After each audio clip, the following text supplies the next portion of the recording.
দৈনিক কত শত ঘটনা ঘটে, দেশ বিদেশের সেই সব খবর এই বিদেশ ভিবুয়ে আমরা জানতে পারি সংবাদ মাধ্যম কিংবা সংবাদপত্রের মাধ্যমে। আর সেই সংবাদপত্র যদি সামনে আসে নিজ মাতৃভাষা বাংলায়, তবে ভালো লাগাটা হয়তো আরো বেড়ে যায়। বাংলা ভাষায় প্রচারিত পত্রিকা ওহাইও সংবাদ, ওহাইও ভিত্তিক একটি পত্রিকা, বাংলাদেশি কমিউনিটিতে সংবাদ পরিবেশনার পাশাপাশি ভূমিকা রেখে চলছে কমিউনিটির প্রচার এবং প্রসারে। আজ আমরা শুনবো এর পেছনের মানুষটার গল্প। Let's welcome hour guest Liton Kabir, editor, Ohio সংবাদ। কেমন আছেন ভাইয়া? আলহামদুলিল্লাহ ভালো আছি। আপনি কেমন আছেন?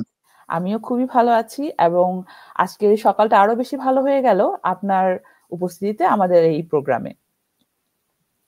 অসংখ্য ধন্যবাদ। ওহাইও সংবাদ যাত্রা শুরু করেছিল আজ থেকে 25 মাস আগে। সে 25 মাস আগে যাত্রা শুরু করা ওহাইও সংবাদের শুরুর গল্পটা কেমন ছিল? কেন মনে হলো একটি পত্রিকা হোক বাংলা ভাষায়? হুম, ধন্যবাদ মিতু আপু আপনাকে, এবং সেই সাথে আমি শুরুতেই ধন্যবাদ জানাতে চাই ওয়াশিংটন বাংলা চ্যানেলকে আজকের এই সুন্দর আয়োজনের জন্য। আসলে যখন আমি আমেরিকাতে আসি, আমি খুব বেশি দিন হয়নি আমেরিকাতে আসছি। আমি 2018 সালে আমেরিকাতে আসি। আসার পর থেকে আসলে আমি বাংলাদেশের সাংবাদিকতা পেশার সাথে জড়িত ছিলাম। তখন থেকে আমার ইচ্ছা, এখানে আসার পরে আমার ইচ্ছা ছিল যে আমি যদি একটা বাংলা পত্রিকা এখানে শুরু করতে পারি। যেহেতু বাংলা মনে প্রাণে আমরা আসলে বাঙালি, বাংলা নিয়েই আমাদের চর্চা সবসময়। তারপরেও সাংবাদিকতার সাথে জড়িত ছিলাম, যেহেতু সেহেতু আমার ইচ্ছা ছিল যে আমি যদি প্রবাসে যদি একটা পত্রিকা বের করতে পারি, তাহলে হয়তোবা আমার আমার কর্মক্ষেত্রটাকে আমি সুন্দর করে প্রসার করতে পারবো। কিন্তু আসার পরে আমি প্রবাসী জীবন আপনারা তো জানেনই যে একটু জটিল ব্যাপার থাকে, এবং ওইভাবেই আসলে আমি আমার এখানে এসে কাজ শুরু করি। কিন্তু আমি কমিউনিটি তখন, আমি তেমন মানুষজন আমাকে চেনে না, দু একজনের সাথে পরিচয় হয়, কিছু কিছু মানুষের সাথে বিভিন্ন অনুষ্ঠানে যাই, সেখানে দেখা হয়, এবং সেখানে আমি বিভিন্ন মানুষের সাথে টুকটাক ভাবে কথাও শুরু করি। অনেকে জানে যে আমি সাংবাদিকতার সাথে জড়িত ছিলাম। আমি কিছু মানুষের সাথে যোগাযোগ করি যে আসলে পত্রিকাটা কিভাবে শুরু করা যায়, বা আমরা যদি একটা পত্রিকা করি তাহলে কেমন সাড়া পড়বে এখানে। তখন আসলে মানুষ শুধু শোনেই, কেউ আসলে ওইভাবে কোনো আগ্রহ দেখায় না। তা শুরুর গল্পটা আসলে একটু অন্যভাবেই শুরু হয়। আমি আসার 4 বছর পরে 2022-এ আমাদের এখানে, আমাদের বাংলাদেশি কমিউনিটির একটা ইফতার মাহফিল প্রথম শুরু হয়, যে বাংলাদেশি কমিউনিটি থেকে একটা ইফতার প্রোগ্রাম অ্যারেঞ্জ করা হয় আমাদের এখানে খুব কাছে একটা মসজিদ, নূর মসজিদে। তা ওখানে আমার এক পরিচিত মাহবুব ভাই নাম করে, উনি বর্তমানে আমার পত্রিকার বার্তা সম্পাদক। উনি আমাকে বলে যে, লিটন ভাই আপনি তো সাংবাদিকতা করতেন, আসলে আমরা একটা পত্রিকা শুরু করি। হয়তো যেহেতু আমাদের এই নিউ ইয়র্কের পাশে পড়ে, আমাদের এই সাইডে কোনো জায়গাতেই আসলে তখন বাংলা কোনো পত্রিকা ছিল না, অনলি ফর নিউ ইয়র্ক। তো তখন উনি ওই কথা বলার পরে তখন আমি আসলে একটু উৎসাহিত হই যে না, এতদিন লোকজনের কাছে বলছি, কেউ তেমন কোনো সাড়া দেয়নি। মাহবুব ভাই যেহেতু বলছে, সেহেতু আমি একটু দেখি, একটু চেষ্টা করে দেখি। ওই দিন রাত থেকে আসলে আমার মাথার ভিতরে পত্রিকাটা আসলে কিভাবে বের করা যায়, এটা আমার মাথার ভিতরে একটা প্রক্রিয়া শুরু হয়। এবং তখন আমি বাংলাদেশে আসলে, এখানে আসলে ম্যান পাওয়ারের খুবই, আপনারা জানেন যে খুবই কঠিন একটা ব্যাপার। আমি তখন চিন্তা করি যে আমি বাংলাদেশে যে পত্রিকায় কাজ করতাম, যে ওখানে যারা ছিল আমার সাথে সহকর্মী, তাদের সাথে তখন আমি যোগাযোগ করি। তো তখন তারা বলে যে ঠিক আছে ভাই, আপনি করেন, কোনো অসুবিধা নেই, যা সহযোগিতা লাগে আমরা করব। কারণ আমি আসলে নিউজ সেকশনেই আমার যাত্রা শুরু আর কি পত্রিকাতে। আমি একটা পত্রিকাতে, যশোরের একটা পত্রিকা, অনেক প্রাচীন একটা পত্রিকা, দৈনিক কল্যাণে সাব এডিটর হিসেবে আমি দীর্ঘদিন কাজ করছি। নিউজ সম্পর্কে আমার আসলে ধারণাটা ছিল, আর আদার স্পেস মেকিং বা এই সেই এইগুলোর বিষয়ে আমার ধারণাটা একটু কমই ছিল ওই সময়। পরবর্তীতে ওরা খুব উৎসাহ দেয়, এবং আমিও মনে মনে স্থির করি যে হ্যাঁ, আমি একটা কলবাসে পত্রিকা শুরু করব। তো সেই সময় আসলে আমি কমিউনিটির বিভিন্ন মানুষজনের সাথে যোগাযোগ করি, অনেকের সাথে ফোন নিয়ে কথা বলি যে এরকম আমি চিন্তা করতেছি। অনেকে খুব অ্যাপ্রিসিয়েট করে যে আসলে এটা খুব ভালো উদ্যোগ, এটা আসলে আমাদের কমিউনিটির জন্য প্রয়োজন। তখন আমরা একটা গোল টেবিল বৈঠকের আয়োজন করি, এবং সেই গোল টেবিল বৈঠকে আমি প্রায় 100-র উপর মানুষকে আমি আমন্ত্রণ জানাই যে আপনারা আসেন, আমরা একটা আলোচনা করি পত্রিকাটা কিভাবে করা যায়, এবং তারপরে আমরা করব কি করব না সেটা পরের বিষয়, আগে আমরা একটা আলোচনার মধ্যে আসি।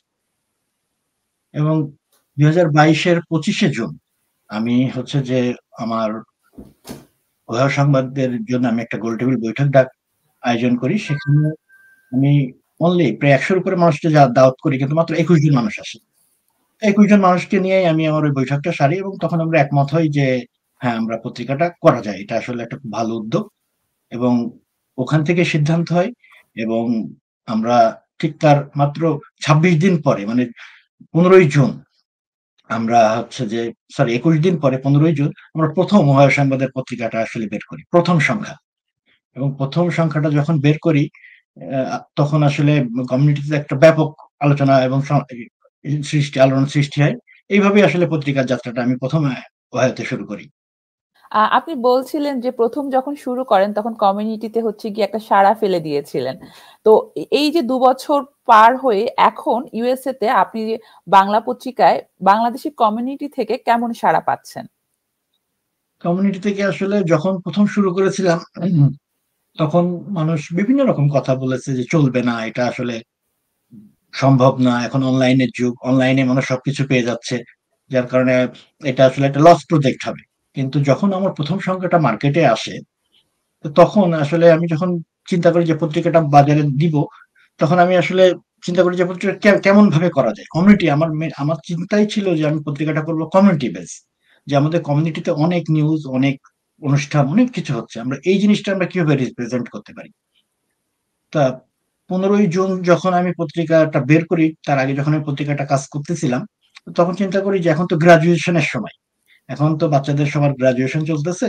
তো আমি যদি পত্রিকাতে একটা পাতা তৈরি করি যারা গ্র্যাজুয়েশন করতেছে তাদেরকে একটু ইন্সপায়ার করার জন্য, তাদের ফ্যামিলিকে একটু ইন্সপায়ার করার জন্যে আমি একটা ওই পত্রিকাতে নতুন প্রজন্মের স্বপ্নের হাতছানি আমি একটা পেজ করি। এক পেজে আমি সেখানে কিছু বাচ্চাদের তাদের মা-বাবার সাথে খুব হাস্যোজ্জ্বল ছবি এবং গাউন পরে আছে, মাথায় হ্যাট দেওয়া আছে গ্র্যাজুয়েশনের।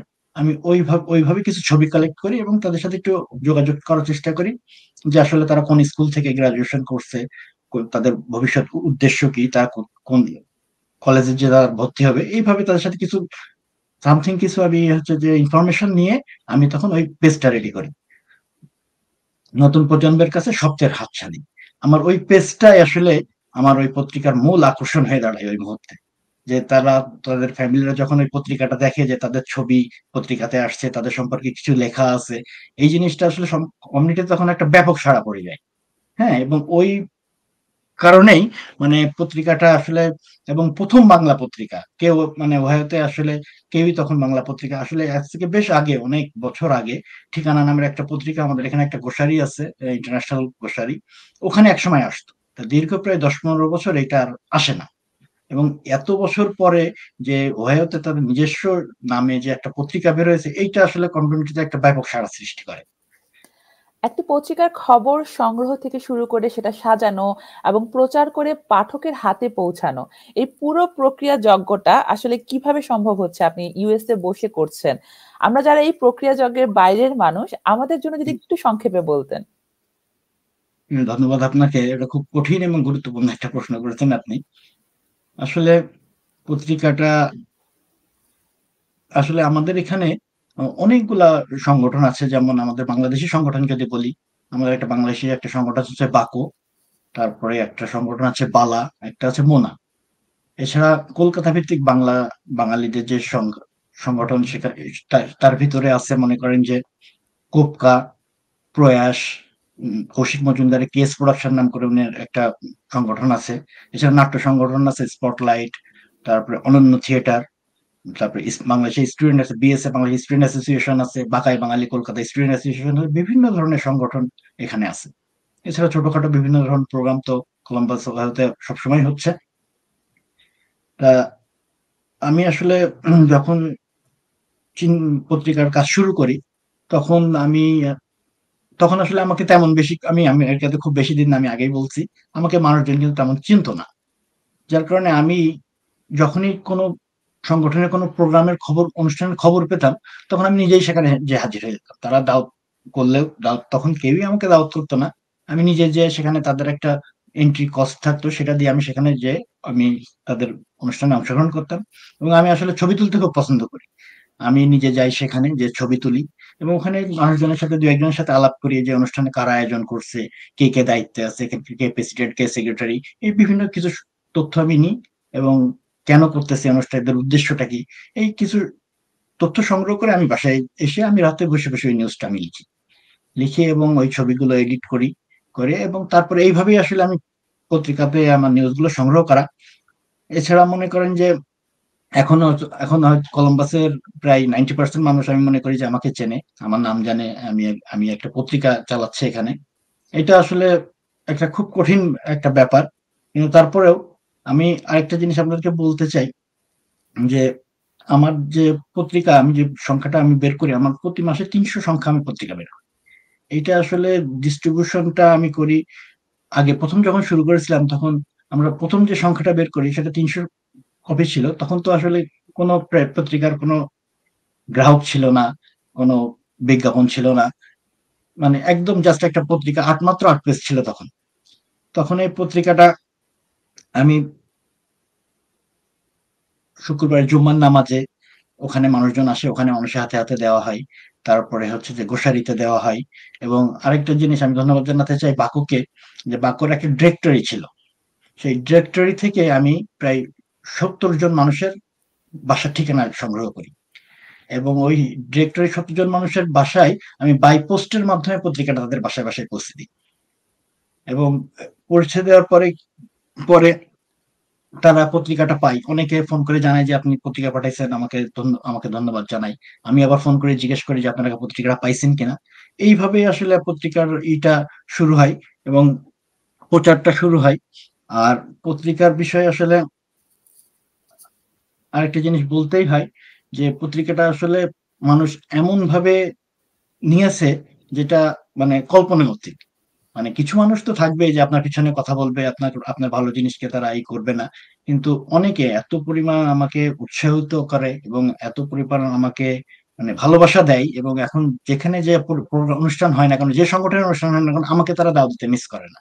এবং আমি খুব এনজয় করি জিনিসটা, এবং আমি সেখানে যাই এবং তারা যে সম্মানটা করে এইটা আসলে আমি মানে খুবই এনজয় করি, আমার খুবই ভালো লাগে। এইভাবেই আসলে পত্রিকার এটা শুরু হয়েছে। আমরা জানি যে হচ্ছে গিয়ে আমাদের খুব শীঘ্রই আমাদের হাতে এসে পৌঁছবে ওহাইও সংবাদের 23তম সংখ্যা। এই যে গত 2 বছরে ওহাইও সংবাদ হাঁটি হাঁটি পাপা করে এত দূর চলে আসলো, গত 2 বছরে ওহাইও সংবাদের সবচেয়ে বড় প্রাপ্তি কি? আহ আসলে ওহাইও সংবাদের বড় প্রাপ্তি অনেক কিছু আছে এখানে, আসলে অনেক প্রাপ্তির মধ্যে আমি যে জিনিসটা আপনাদের বলতে চাই সেটা হচ্ছে যে আমি যখন পত্রিকাটা শুরু করেছিলাম একদম প্রথম সংখ্যা থেকে উম, আমি 2 কপি পত্রিকা বাংলাদেশ এম্বাসিতে পাঠাইতাম, যে এম্বাসির মানুষ তারা জানুক যে আসলে ওহাইওতেও একটা বাংলা পত্রিকা আছে। এবং পত্রিকাটা আমি প্রতি মাসে মেলে যাদেরকে পাঠাই সেই সাথে আমি এম্বাসিতে ওই পত্রিকাটা পাঠাতাম। তা আমার খুব ভালো মনে আছে, আমার 4 নম্বর সংখ্যা যখন বের হয়েছে তার কিছুদিন পরে হঠাৎ করে একদিন আমাকে সকালে আমার একটা ফোন আসছে, আমি রিসিভ করছি। রিসিভ করার পরে আমাকে বলতেছে যে লিটন কবির বলতেছেন? আমি বলছি জি, আমি লিটন কবির বলতেছি। তো বলছে আমি এম্বাসি থেকে বলতেছি, আমার নাম নূর মোল্লা, আমি হচ্ছে যে আমাদের রাষ্ট্রদূত মোহাম্মদ ইমরান, ওনার হচ্ছে আমি প্রিয়। তাই হচ্ছে জি, কেমন আছেন আমি জিজ্ঞেস করে কথা টথা বলার পরে বলতেছে যে আপনি আসলে, উনি তখন বলতেছে যে আপনি পত্রিকা পাঠান, আমরা পত্রিকাটা পাই, স্যার পত্রিকাটা দেখে, স্যার আসলে আপনার পত্রিকাটা খুব পছন্দ করেছে। যে ছোটখাটোর ভিতরে খুব সিমসাম কালারিং একটা পত্রিকা, বিজ্ঞাপন টিজ্ঞাপন তেমন নাই, ছোট একটা পত্রিকার ভিতরে অনেক ধরনের নিউজ থাকে, স্যার আসলে আপনাকে ধন্যবাদ জানাইছে যে আপনি কষ্ট করে তার জন্য পত্রিকাটা পাঠান। কারণ যে না, অবশ্যই অবশ্যই আমি অবশ্যই স্যারের জন্য পাঠাবো। এবং উনি তখন আমাকে বলে যে আপনার যদি কোনো প্রয়োজন হয় কোনো সময়, তাহলে অবশ্যই স্যারের সাথে যোগাযোগ করবেন, স্যার আপনার আপনার আপনার আপনার সাথে আছে। আসলে এই জিনিসটা শুনে খুবই ভালো লাগে যে এম্বাসি থেকে উনি আমাদের রাষ্ট্রদূত, উনি আমাকে আমাকে অভিনন্দন জানাইছে, এটা আসলে খুবই আমি ভালো লাগে ওই সময়। তার ঠিক বেশ অনেক পরে আমার আমার আসলে এম্বাসিডার কোনো প্রয়োজন হয় নাই। তারপরেও উনি মানে আমাকে উনি হঠাৎ করে তার এটা সম্ভবত মে মাসের দিকের ঘটনা। পরে স্যার প্রায় 1 বছর পরে স্যার হচ্ছে যে ইসে ডেটন যাবে, ওনার কি একটা প্রোগ্রাম আছে, ডেটন যাবে। তো হঠাৎ করে একদিন সকালবেলায় আমাকে ওই নুরমুল্লাহ ভাই, স্যার যে প্রিয়, উনি আমাকে ফোন দিয়ে বলতেছে যে স্যার তো হচ্ছে যে ডেটন যাবে কালকে, স্যারের একটা ডেটনের প্রোগ্রাম আছে। তা আজকে স্যার এই যে এখন রওনা হচ্ছে সকালে, স্যার বলছে আপনার সাথে একটু যোগাযোগ করার জন্য, তা আপনি যদি স্যারের সাথে দেখা করতে চান তাহলে আপনি কিন্তু স্যারের সাথে দেখা করতে পারেন। তো আমি বলছি, হ্যাঁ অবশ্যই স্যারের সাথে আমি দেখা করবো, তো আপনি আমাকে স্যারের অ্যাড্রেসটা দেন। তো স্যার এসে কিন্তু কলম্বাসেই উঠবে। আমি বললাম, কলম্বাসে কোথায় উঠবে? তো বলছে ওটা তো এখন বলা যাবে না, স্যার কলম্বাসে পৌঁছায় আপনাকে ফোন দিবে। আমি বলছি, অবশ্যই স্যার যদি এসে আমাকে ফোন দেয়। পরে ওই দিন রাতেই আমাকে স্যার ফোন দিয়েছে, তখন রাত মানে ৮টা বাজে। করে আমাকে বলতেছে যে এই ব্যাপার, আমি তো আসছি এখানে, আমি আপনাদের সাথে একটু দেখা করবো, তা আপনি যদি দেখা করতে চান তাহলে আসেন। হলো অবশ্যই স্যার, আমি অবশ্যই আসবো, আমি তো নূর ভাইকে অবশ্যই বলছি। তখন উনি বলে যে উনি আমাকে অ্যাড্রেস দেয় এবং বলে যে আপনি সাথে যদি দু একজন লোক আনতে চান আপনার কমিউনিটি থেকে, তাহলে আপনি আনতে পারেন। আমি তবে খুব বেশি লোক নেন না, আমরা জাস্ট একটু ভয় সম্পর্কে একটু আপনাদের সাথে একটু আলাপ করবো। তা ওই সময় রাত্রে আমি আমার কমিউনিটি কিছু মানুষজনের সাথে যোগাযোগ করি। আমি পরের দিন ঠিক 10টায় স্যারের সাথে যে দেখা করি, এবং স্যারের সাথে দেখা করার পরে স্যার আসলে আমাদের কমিটির বিভিন্ন খোঁজ খবর নেয় এবং আমরাও বলি, এবং তখন আমরা বলি যে স্যার আপনি আমাদের যদি একটা কনসুলেট টিম দেন, আমার আসলে সব আমার যাওয়া আসা অনেক সময়ের ব্যাপার থাকে, কিছুদিন পর পর যদি 2-3 মাস বা বছরে একটা দুইটা যদি আপনি কনসুলেট যদি টিম দেন তাহলে আমাদের কমিউনিটির একটা হেল্প হবে। আমি আসলে কমিউনিটিকে হেল্প করার জন্যই আমি সবসময় কাজ করে থাকি। তো তখন বলে যে অবশ্যই আমি দেব, এবং গত 1 বছরে প্রায় তিনটা কনসুলেট সেবা দিয়েছি আমরা ওহেও থেকে, যেটা আসলে এই পত্রিকার মাধ্যমেই সম্ভব হয়েছে। পত্রিকাটা ছিল বিধায় স্যার আমাকে খুঁজে পেয়েছে, আমি স্যারকে পেয়েছি, এবং স্যারের সাথে আমার খুব ভালো একটা সম্পর্ক তৈরি হয়েছে। এটা আসলে একটা অনেক বড় পাওয়া। এছাড়াও মনে করেন যে আহ, আর আরো অনেক অনেক প্রাপ্তি, আসলে পত্রিকার বিষয়ে অনেক প্রাপ্তি আমার। একটা বিষয় আমি বলতে চাই যে আহ, আমেরিকার বৃহত্তম ল ফার্ম রাজুল ল, যে প্রিন্সিপাল অ্যাটর্নি রাজু মহাজন, উনিও কিন্তু এই পত্রিকার মাধ্যমে আমাকে খুঁজে পেয়েছেন। এবং এখন কি বলবো যে আগামী 3রা মে কলম্বাসে উনি একটা সেমিনার করতেছেন, এবং সেটা কিন্তু এই ওহাইও সংবাদের ব্যানারে হচ্ছে। এটাও আসলে একটা বড় প্রাপ্তি। আরো কিছু কিছু প্রাপ্তির কথা আমি বলতে চাই, সেটা মধ্যে যে আমরা যখন প্রথম পত্রিকা শুরু করেছিলাম, আমার পত্রিকার তখন কোনো গ্রাহক নাই। প্রথম যে 300 কপি আমরা তৈরি করেছি সেটা প্রত্যেককে ফ্রি দেওয়া হয়েছে। তো তারপরে পত্রিকার যে মাসে বের হয়েছে তার ঠিক পরের মাসে একটা পিকনিক ছিল, মুনার পিকনিক। তা মুনার পিকনিকে আমরা আসলে একটা টেবিল চেয়ার নিয়ে বসে গ্রাহক সংগ্রহ করার জন্য, এবং সেখানে আমরা 11 জন গ্রাহক সংগ্রহ করি। মাত্র প্রথম শুরু তখন আমাদের গ্রাহক সংগ্রহ, এবং তখন প্রথম আমার পত্রিকার প্রথম গ্রাহক আমি হই ওই পত্রিকাতে। এবং আমরা 1 বছরের জন্য $50 বিনিময়ে বাই পোস্টে প্রত্যেকের বাড়িতে 12টা সংখ্যা, প্রতি মাসে একটা করে সংখ্যা পৌঁছে যাবে, এইভাবে আমরা গ্রাহকটা সংগ্রহ শুরু করি। এবং ওই সময় আমরা যখন ওখানে টেবিল চেয়ার নিয়ে বসেছি, তখন বিভিন্ন লোকজন দেখতেছে, কারণ এটা আসলে কি মানুষ বুঝতেছে না। পরে মানুষ আসছে, জিজ্ঞেস করতেছে, বলতেছি। তো ওই সময় একটা মানুষের কথা আমার খুব ভালো মনে পড়ে, সাইদুর রহমান ভাই, উনি এখনো পর্যন্ত আমার গ্রাহক। উনি আসলে বাংলাটা ঠিক মতো বলতেই পারে না, আর সেখানে পড়াটা তো অনেক দুরূহ ব্যাপার। উনি ইংলিশেই কথা বলেন। উনি আমেরিকাতে জন্ম, এবং খুব ভালো একজন মানুষ। তা উনি ওই সময় এসে দেখতেছে যে কি করতেছি আমরা এখানে। উনি সবকিছু দেখে টেকে তখন আমাকে বলতেছে যে উনি বলতেছে আমি গ্রাহক হতে চাই। তখন ওনাকে গ্রাহক করা হলো। আমি তখন ওনাকে জিজ্ঞেস করতেছি যে ভাই আপনি যে গ্রাহক হলেন, আপনি তো বাংলা পড়তেই পারেন না, আপনি কি করবেন? তা বলছে দেখেন, আপনারা যে উদ্যোগটা নিয়েছেন এটা আসলে অনেক বড় একটা উদ্যোগ। আমি আপনাদেরকে হেল্প করতে চাই, এবং আমি চাই যে এই জিনিসটা বেঁচে থাকুক। এটা আমাদের নিজেদের একটা অ্যাসেট হিসেবে একসময় কাজে আসবে, এই কারণে। এবং আমার এই 1 বছর যখন শেষ হবে তখন আপনি আমাকে আবার ফোন করবেন, আমি আবার এটাকে নবায়ন করে নিব। এবং উনি কিন্তু তাই করেছে, অথচ কিন্তু উনি পত্রিকাটা নিজে পড়ে না, জাস্ট দেখে, ছবি টবি দেখে, কমিটির বিভিন্ন রকম ছবি, এইটাই সে এনজয় করে।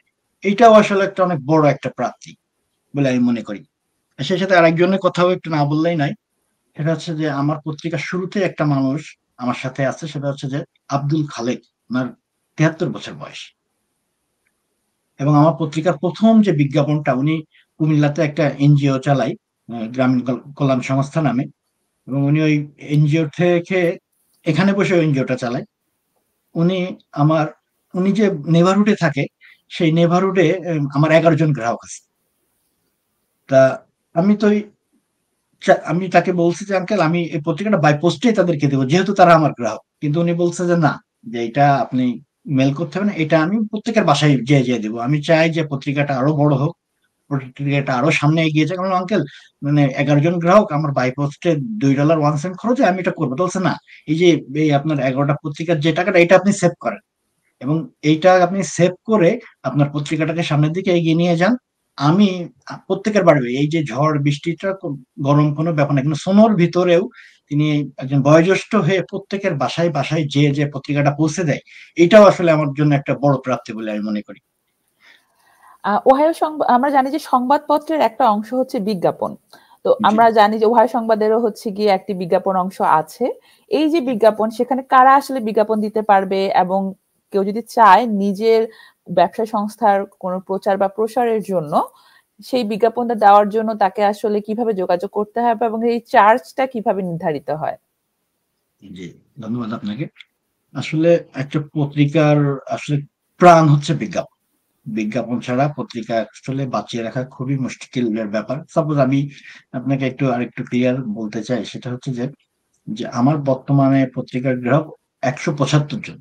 আমি এই বিষয়ে নিয়ে আরেকটু বিস্তারিত বলি। সেটা হচ্ছে যে আমেরিকাতে, নিউ ইয়র্কে বা আশেপাশের জায়গাতে, নিউ ইয়র্কে যে পত্রিকাগুলো আছে এটা টোটালি মানুষকে কিন্তু ফ্রি দেওয়া হয়।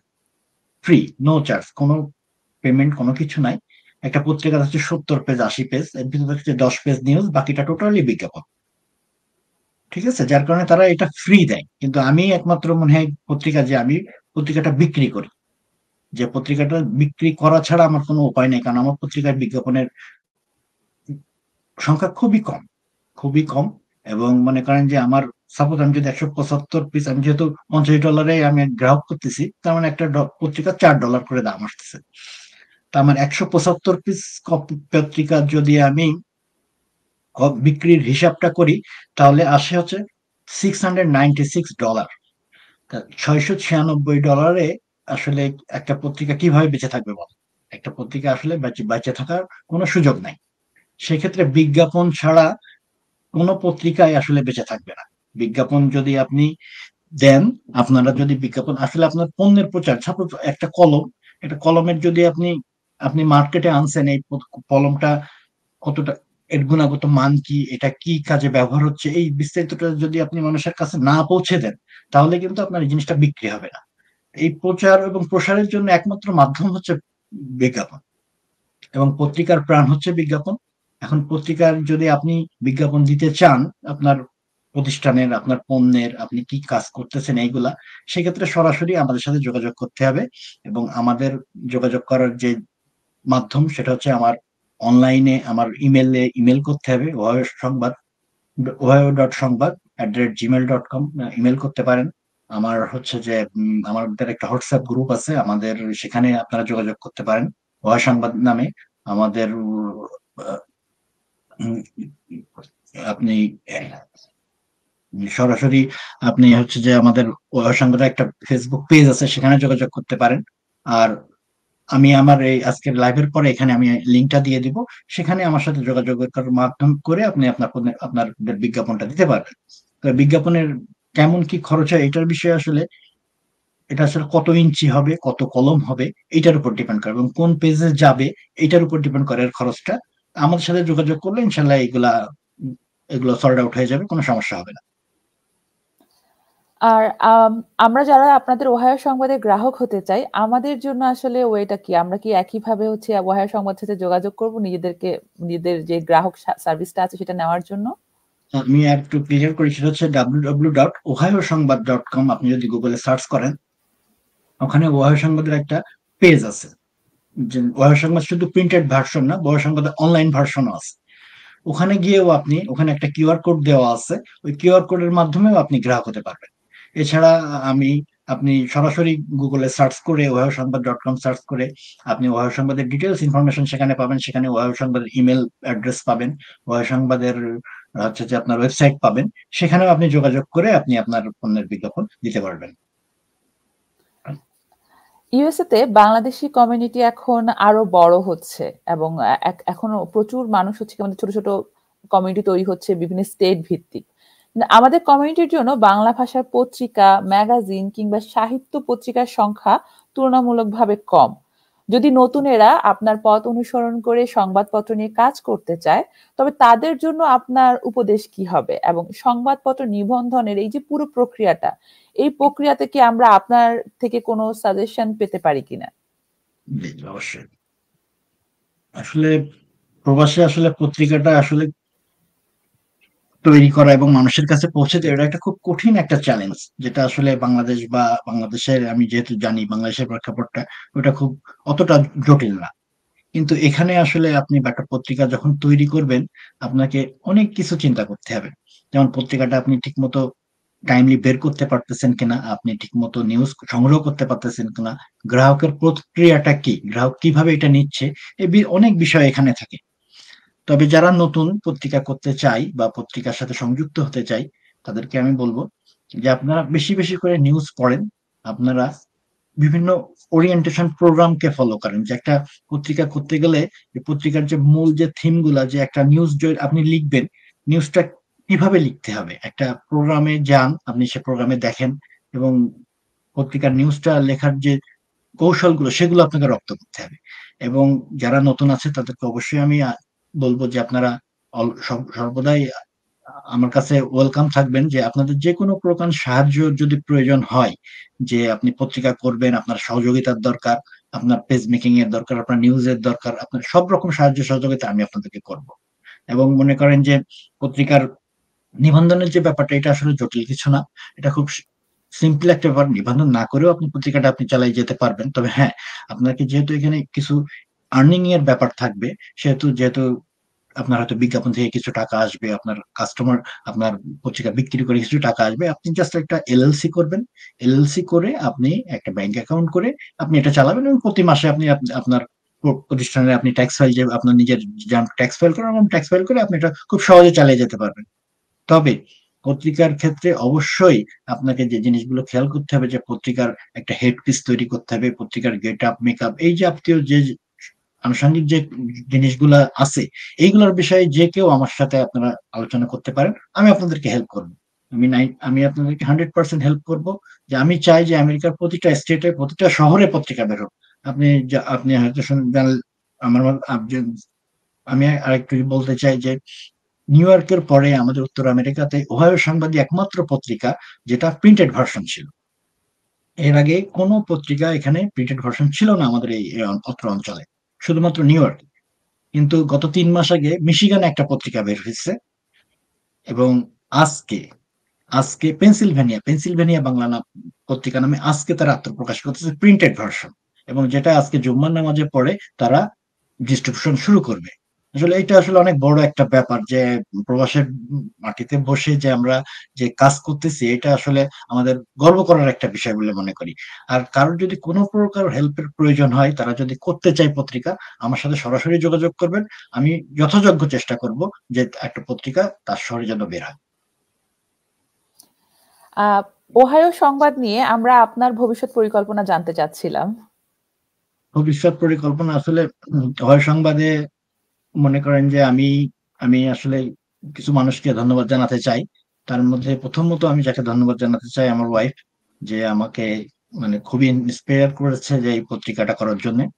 সেই সাথে আমার কমিউনিটি কিছু মানুষদেরকে আমি একটু তাদের বলতে চাই, যেমন প্রথম থেকে যারা আমাকে সাহায্য সহযোগিতা করে আসছে, যেমন মাহবুব রহমান আমার বার্তা সম্পাদক, সরোয়ার খান আমার নির্বাহী সম্পাদক, এনারা আমার, এবং বাংলাদেশে যে টিমটা আছে আমার, যারা এই পত্রিকার কাজে আমাকে সাহায্য সহযোগিতা সর্বোত্তম করতেছে।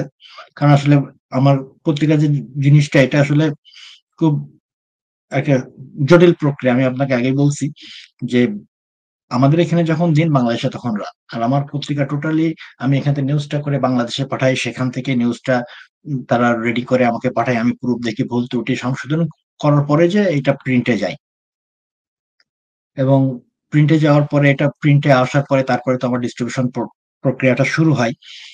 আর ভবিষ্যৎ পরিকল্পনা বলতে, যে আমি চাই যে পত্রিকাটা বেঁচে থাক, এবং সকলের সাহায্য সহযোগিতা ছাড়া এই পত্রিকাটা আসলে বাঁচিয়ে রাখা সম্ভব না। কারণ বাংলা ভাষার যে চর্চা, এটা একমাত্র এই পত্রিকার মাধ্যমেই সম্ভব। আর আমরা ভবিষ্যতেও আরো অনেক ভালো ভালো প্রোগ্রাম করতে চাই। আমি একজন কমিউনিটি হেল্প করতে চাই, এবং আমি প্রতিনিয়ত আমার কমিউনিটির জন্য আমি আমার উদার প্রাণ সবসময়, মানুষের যে কোনো প্রয়োজনে আমাকে স্মরণ করলে আমি সেখানে যাই এবং হাজির হই, এবং তাদেরকে আমি সাহায্য করার চেষ্টা করি যে কোনো প্রয়োজনে। আর এই পত্রিকার পিছনে আরো কিছু মানুষ, যাদের সাহায্য সহযোগিতা ছাড়া এই পত্রিকাটা আসলে কোনোভাবেই চালানো সম্ভব ছিল না। যেমন আমাদের এখানে, আমাদের প্রথম থেকে যে আমাকে আমাকে সাহায্য করে আসতেছে পত্রিকার বিষয়ে, গোলাম রহমান সুমন। সুমন ভাই, উনি আমাদের পত্রিকাতে প্রথম থেকে আমাকে হেল্প করে আসছে। রফিক হাওলাদার পলাশ, তারপর জলি ভাবি, সুমন ভাই, তারাও আমাকে হেল্প করতেছে। এছাড়া যারা বিজ্ঞাপন দিয়ে আমাকে হেল্প করতেছে, তাদের সাহায্য সহযোগিতা কারণে আমার পত্রিকাটা বেঁচে আছে। এবং আমি চাই যে তারা সর্বদাই আমার পাশে থাকবে এবং আমাকে সাহায্য করবে, যাতে পত্রিকাটা আমি সামনের দিকে নিয়ে যেতে পারি। কারণ পত্রিকাটা আজ প্রথমে ছিল 8 পেজ, এখন বর্তমানে 16 পেজ। এটা 20 পেজ 25 পেজ করে আস্তে আস্তে আমি অনেক বড় করতে চাই। এবং আমি চাই যে শুধু আমার ওহাইওতে না, আমেরিকার বিভিন্ন শহরে আমার পত্রিকাটা পৌঁছে যায়। এটাই আসলে আমার ভবিষ্যৎ পরিকল্পনা।